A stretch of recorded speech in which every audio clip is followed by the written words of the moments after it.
ঘুম থেকে উঠে উঠেই তো আমার মাথায় হাত পড়ে গেল। বাপরে, এত বেজে গিয়েছে, এটা তো আমি ভাবতেই পারিনি। তার আগে বলে রাখি, যারা যারা আমার ভিডিওটা প্রথম দেখছো, কি করছো এখন? না দেখে ভিডিওটা লাইক করো, আর চ্যানেলটা যদি নতুন হয়ে থাকো তবে সাবস্ক্রাইব, ফেসবুকে দেখলে ফলো করে দাও, ঠিক আছে? ঝটপট ঝটপট। তো দেখো, এতগুলো কাজ রয়েছে আমার, এখন তো এগুলো করতেই হবে, কিছু আর করার নেই, যেহেতু সংসারে করছি, তাই না?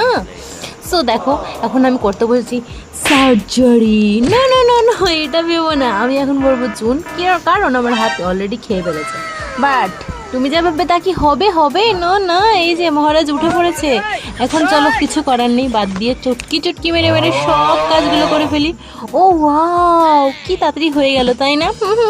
এটা একদমই হয়নি, অনেক প্যারা ভাই, অনেক প্যারা নিতে হয়েছে এইসব করার জন্য। তো আমি ভেবেছি আজ আর কিচ্ছু রান্না করবো না, ওই পাস্তা করেই খেয়ে ফেলবো। আর আমার লেগেছে প্রচণ্ড হারে খিদা। তো রান্না যেহেতু নাই, তো ভাবলাম একটু ঘরটা গোছানো যেতেই পারে, আর চুনও নেই। সো আজ তোমাদের বলে রাখি, আমার বাবু ফার্স্ট টাইম হেঁটেছে। সো চলো, সাবস্ক্রাইব করে দাও, বাই।